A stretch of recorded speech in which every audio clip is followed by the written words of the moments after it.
Welcome to another episode of Keeping It Realty with Marc and Brian. Before we jump into today's episode, big shout out to East Brother Beer Company for being the show's sponsor.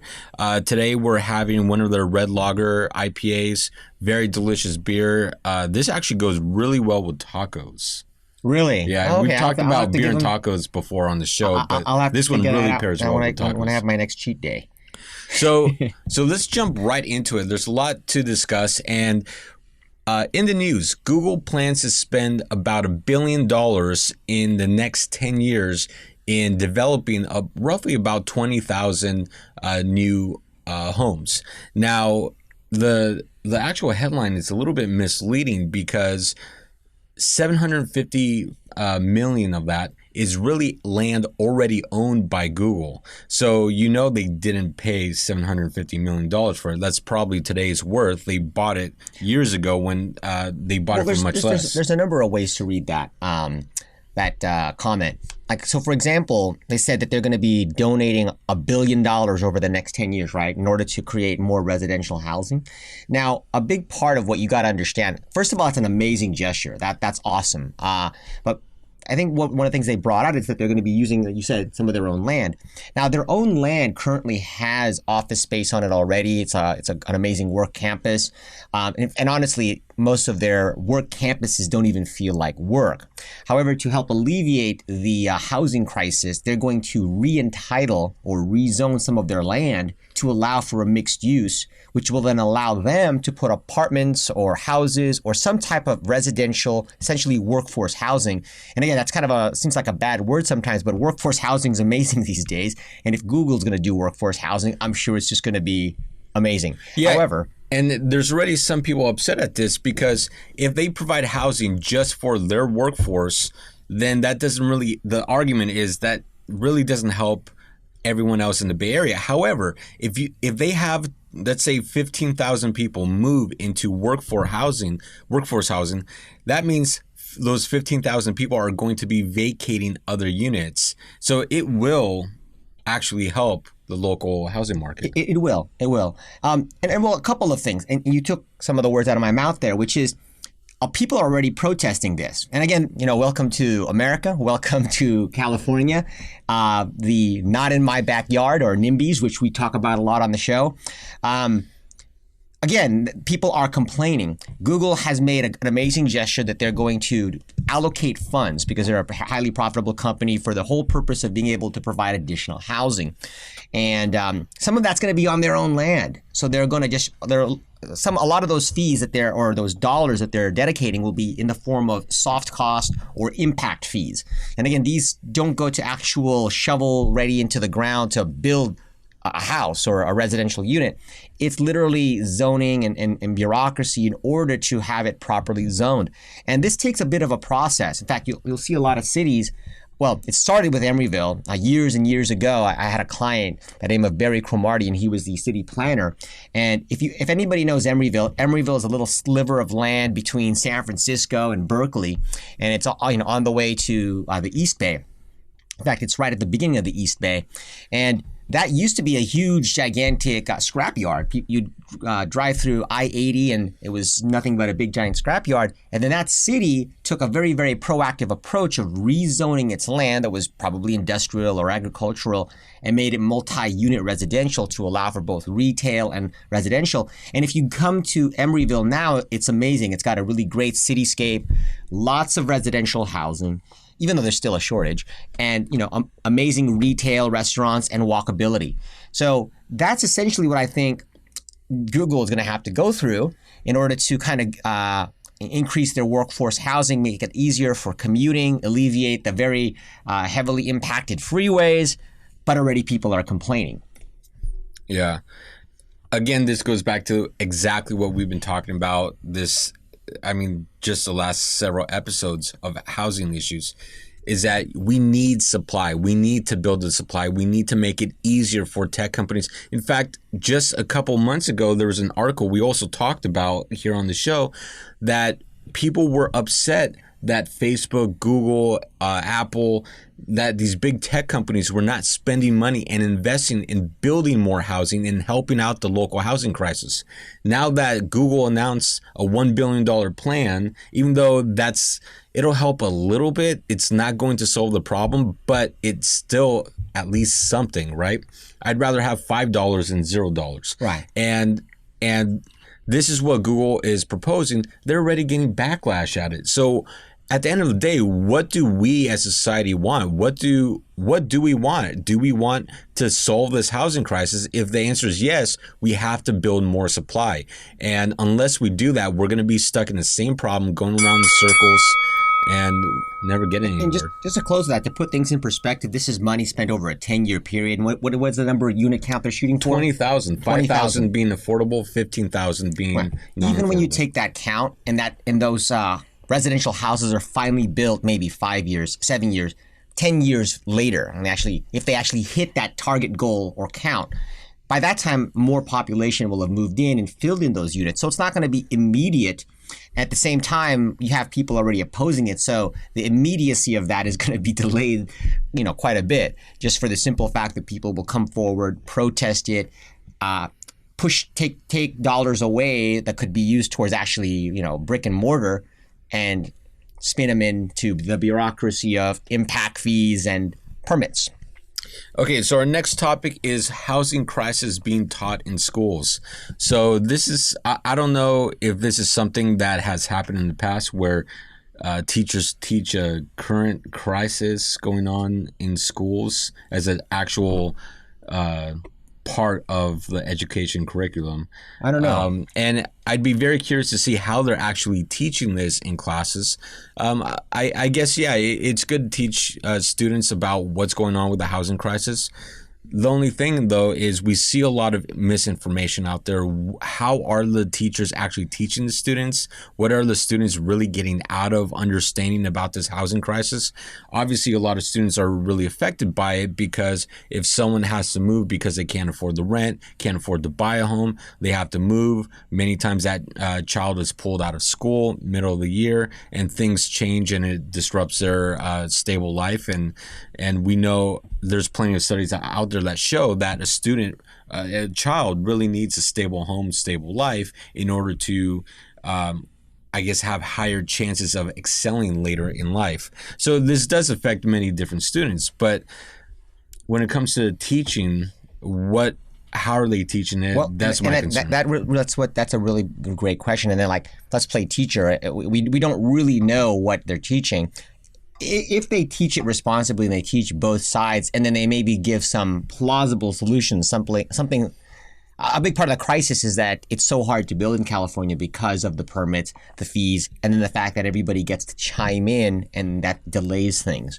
And it's nothing wrong with people chiming in. It's just that, imagine it gets a little overboard. There was a development in San Francisco that had to redesign and cut down the number of units simply because the neighbors complained. Yes. The building casted a shadow on another building that they did not like. In fact, let me get into that shadow study. So again, like I was talking about, a big part of this housing crisis is because of the fact that we have a bureaucracy just to get something built. And that, of course, makes it harder to build. And of course, that lessens the supply. It really depends on that. If this class is taught from the standpoint of how to teach students to protest and make things harder and exploit laws against the evil developers, then, it's just going to only prolong the process as opposed to maybe helping the process along and making it easier. And just segueing off of what Marc said, I was literally at a development hearing myself yesterday for a project that I have to build a 55-unit apartment building in the city of El Cerrito. And that was one of the big issues that we have to face is that in all of these new building designs, number one, they have to pass a shadow study. And shadow studies are literally going to take into consideration the type of shadow and the length of the shadow that the building will cast at various solstices throughout the year. So we already did two different studies for the winter solstice and the summer solstice. But of course, a big part of what the neighbors wanted was additional studies in different time zones, like maybe 6 additional studies for covering all the seasons. And to give you a clear understanding of this, we're trying to build 55 units, and the shadow that this building will cast is going to be slightly 14 feet higher than what it's supposed to be allowed to do. But because of the way we designed it with a step-down design, that shadow literally falls right on the fence line of the of our neighboring houses. Right, there's 3 neighboring houses that'll be behind us, so it doesn't even actually cast a shadow into the backyard of the neighbors. And then ironically, of all things, I reached out to those neighbors who seemed to be pretty cool with it. But regardless of that, because we have to send out notices to everybody, there was about 80 of them. We had 20 other neighbors who were not even going to be disrupted by the shadow that this building would cast. And, of course, they came not in protest, but, just to kind of see and cast their lot in and their say. And a lot of them, I'm not sure exactly how that's going to go, because the final hearing is yet to come. But they didn't necessarily agree with me. But what they did say is, hey, several of them came up and go, we don't agree with you, but we like you. So I'm like, okay, I don't know what that means. Hopefully that will go in our favor. And again, this is some of the things that we have to go through as developers. And as you brought out, we've cut the building down already from its original unit count, which would actually make it easier for people to afford housing, walking distance to the BART station, and hopefully alleviate traffic. But this number of bureaucracy is what goes on in anything. This is a good example. And so when a teacher is teaching about the housing crisis, to build like a really good program around this, they would have to go back many years, talk about how housing has been very important, how governments encourage housing, up to a certain point, and then also cover the local supply and demand of housing, jobs, the reasons why people want to live along the coast and in big metropolitan areas. There's a lot that goes into it. And then what are the issues with local government in those areas that prevent developments, that prevent additional housing? And then how does that affect? And at the end of the day, they're going to realize it comes down to supply and demand, which then again, we need to build more housing. Yeah. So let's get into our next topic here, and we have ICE raids. ICE raids do happen in the state of California and even in the Bay Area, even though California is a sanctuary state, but the federal government does not, I believe they don't recognize California as a sanctuary state, and they still have the right to do local raids. I don't think any of the states that consider themselves sanctuary states are even recognized by the federal government. They simply means that on a municipal or a statewide level, we won't turn immigrants in or illegal immigrants in. It's more of a, hey, you can come to us because we know what the federal law is, but we're just not going to enforce it. And so none of the sanctuary states are actually recognized by the federal government. But yeah, so and this is very interesting debate, because you have some people that argue the federal government still has the right to do it. Then obviously there's the other argument that it's really unneeded for the most part, because one of the issues, just this whole entire illegal immigration, the issue that's going on at the southern border right now along Mexico, New York Times article that came out with that horrible photo of the father and daughter dead in the river. It's getting to a point where I think a lot of people publicly are really pushing against the federal government now, because of just many people feel this is unwarranted, it's unnecessary, and it's really not needed. It's like the wall, right? Yeah. We really don't need to build a wall when about 85% of illegals enter the country through legal means. Right. They come in on visas and just never renew it, and they don't leave. In fact, I heard an interesting, funny joke on the other day regarding the whole wall. They seized a big, gigantic freighter with $1 billion worth or something like that of cocaine, and of course it was cocaine coming over from the sea. And a big reason why Trump wants to build the wall is to stop all the drug dealers, bringing their drugs over. And so, of course, the joke was that we probably have to build a bigger seawall as well to keep all those types of drugs out, because clearly the wall that we're building on the border isn't working. They just went around, took a big gigantic freighter and tried to drag it through. And we also saw, and now with ICE, we saw an issue where ICE was participating with San Francisco County Sheriffs and the San Francisco Police Department in doing local raids. And San Francisco was okay with it because they were targeting certain dangerous individuals. Right. Now, what most people don't understand is that when ICE is doing these raids, most of the time they're going to have a specific target. The specific target is going to be targeting an individual that is associated with certain people that could be a danger to locals, national security, that sort of thing. Yeah, they don't actually make random raids looking for illegal immigrants. In fact, we were discussing this, and tactically, that would not even be the best use of time, money, and resources to just randomly look around and do ID checks to see if you're an illegal immigrant. It's mainly, like you pointed out, looking for a specific targeted criminal. Now, where the problem comes into play is where ICE is targeting certain specific individuals where they might know there are additional undocumented people, and when they raid the place, they round up and take everyone there that's not documented. And then that becomes a problem because now they're not just specifically targeting one person, but they're using that as an excuse to go after multiple people. Now, one of the concerns, going back, how does this really affect real estate? Well, one of the concerns a lot of property owners have is there's a law here in California that went into effect January 1st of 2018 that says if someone is undocumented, you cannot simply deny them on a rental application. You have to give them the chance to build up or provide additional evidence of credit. So if someone doesn't have a social security or a tax ID number, you can ask for additional documentation, which many times they do have, that can supply a 12-month history payment of maybe cell phone bills, current utility bills, Netflix, Hulu, anything that they pay on a recurring basis.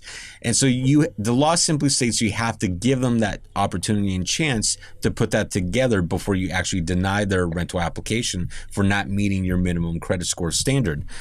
But one of the concerns, so with that law in effect, let's say you are renting to undocumented people and you've got no problem doing that, but then if you don't know when ICE will do random raids and take your tenants away, and all of a sudden you end up with a vacancy unexpected, that then becomes an issue for the landlord to deal with, because that's going to cost the landlord money in loss of rents, getting the unit fixed up again, re-rented. There's a lot of expenses on the landlord side. So this is a big problem. Repairing the door that was broken down. And that too, yeah. So there's a lot of concern, because for many landlords that rent out to undocumented people, there's always the risk of a raid and then you losing your tenant, and sometimes not just one tenant, but it could be the whole family depending on the circumstances.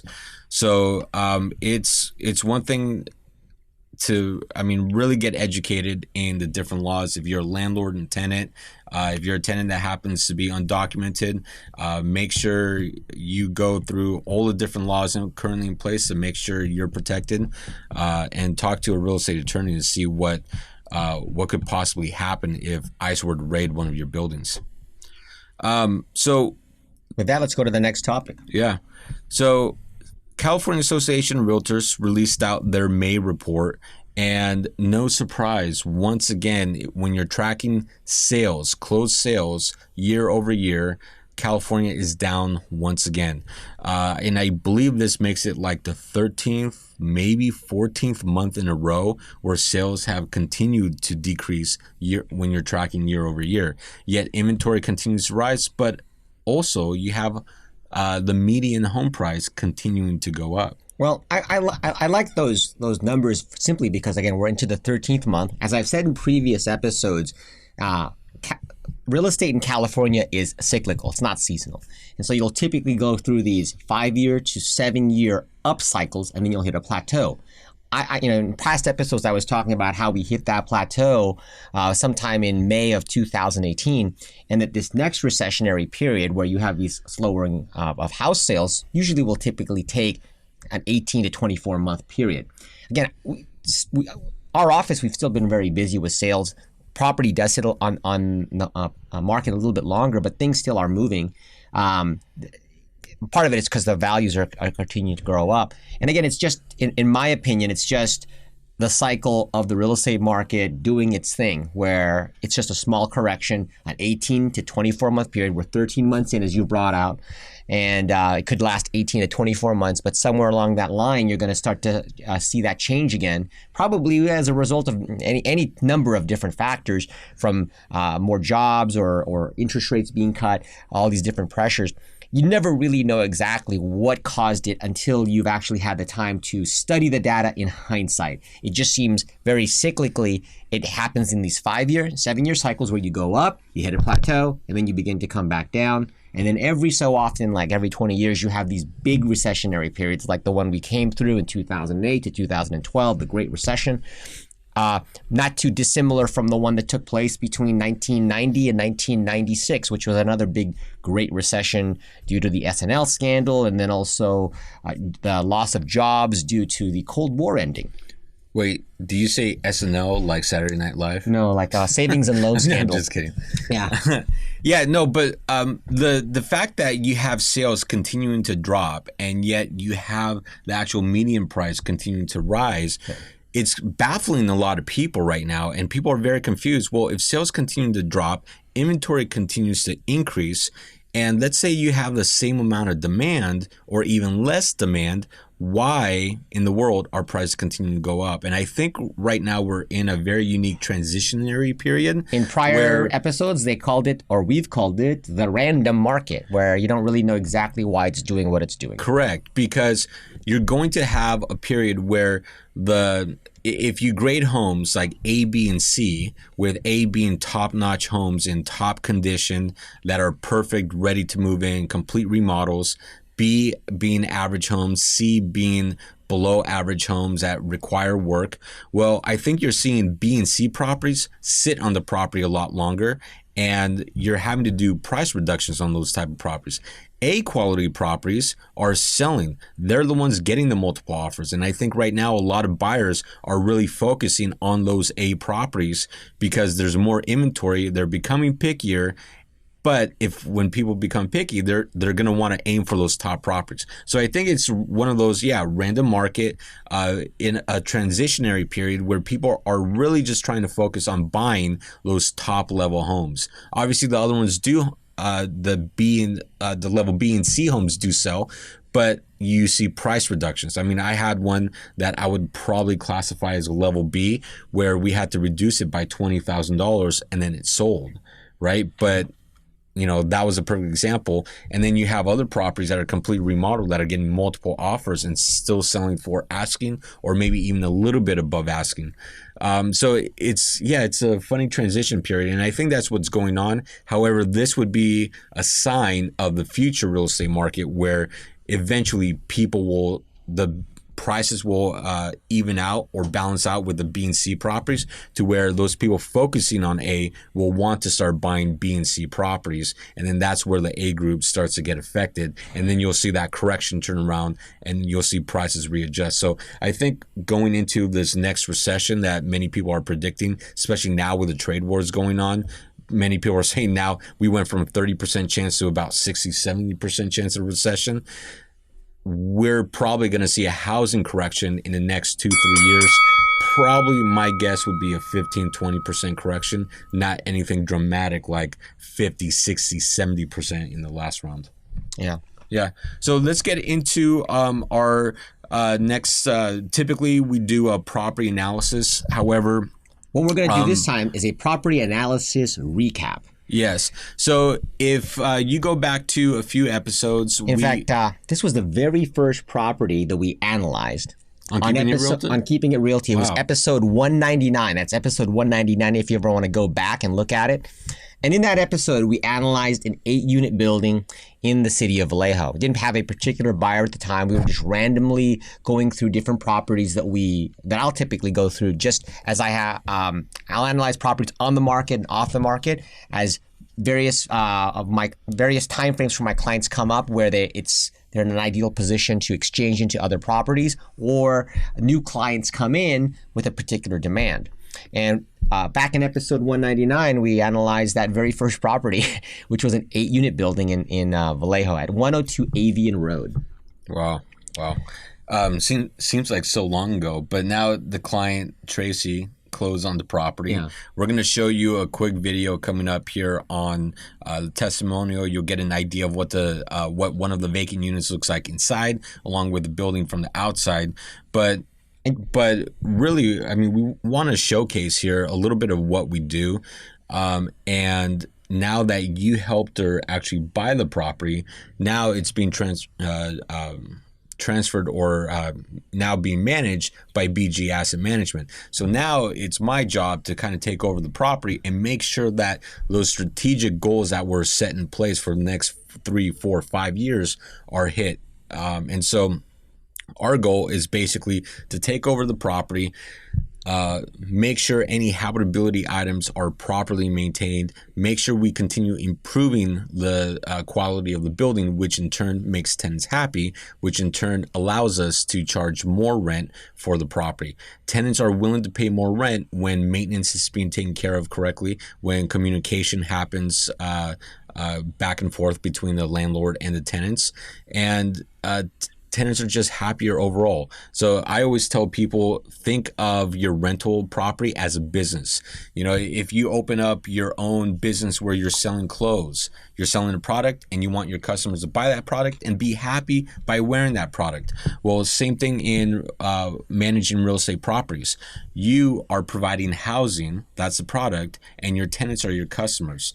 And you want to keep your customers happy because guess what? When they're happy, they are willing to pay more to make sure that they continue buying your product. Yeah, and just a quick summary of what you're about to watch here. Again, this was a property we analyzed. Just to kind of give you a background, we're beyond the theoretical. This is something that we just do on a rudimentary basis. We analyzed the property. The client that you're about to see, Tracy, she came to us. We analyzed her portfolio of single-family houses that were rentals, and I grabbed one of my residential agents. Together, we listed six of her properties, and we sold 3 of those 6, and we rolled them doing a 1031 exchange. We took $641,000 of capital gain, which would have resulted in about roughly $350,000 of taxable income because of the amount of with the depreciation recapture, the federal, and then the state capital gains tax. We deferred that huge capital gain that she was going to have, and we rolled all of it tax deferred. I mean, it's as close as tax free as you can get, and into this beautiful 8-unit apartment complex. Not only is it a much better apartment complex that doubles, almost triples the cash flow she had given up from the 3 prior homes, but because of its basis, or its cost basis, being $1,975,000, just the regular straight line depreciation on that property alone is enough to wipe out all of the not only cash flow, but the principal reduction, which results in its total taxable gain or ordinary income, and wipes it all out. So she's essentially not paying any taxes on this income that she's going to be making on this 8-unit building.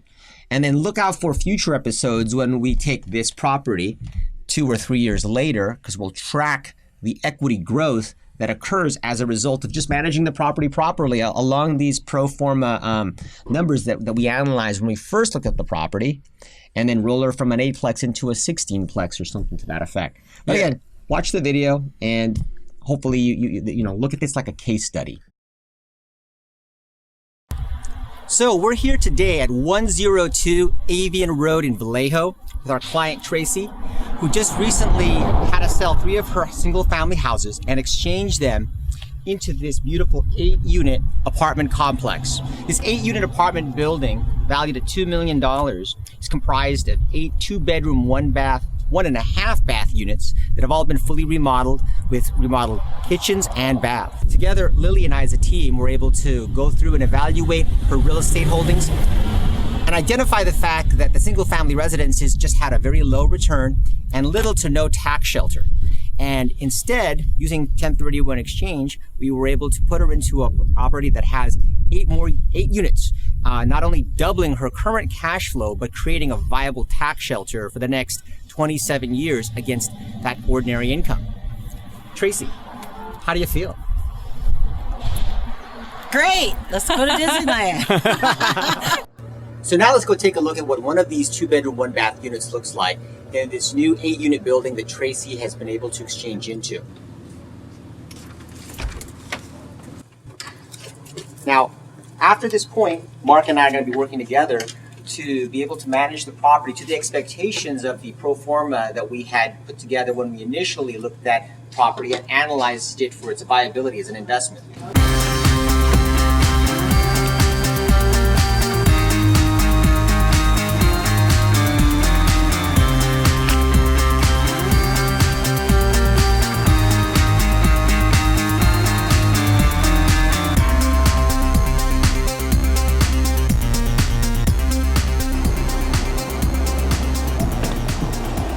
So we'll start here in the kitchen. As you can see, this is a newly renovated apartment complex where you've got marble countertops, newer kitchen cabinets, along with stainless steel appliances. Opens into a very spacious living room with a really great view of the bayfront deck. So the tenants living here at the complex can see the really nice panoramic view right from their deck here, which when opened up provides a lot of great natural light and a place for entertaining. And in this particular type of apartment unit, the 2-bedroom units are situated downstairs.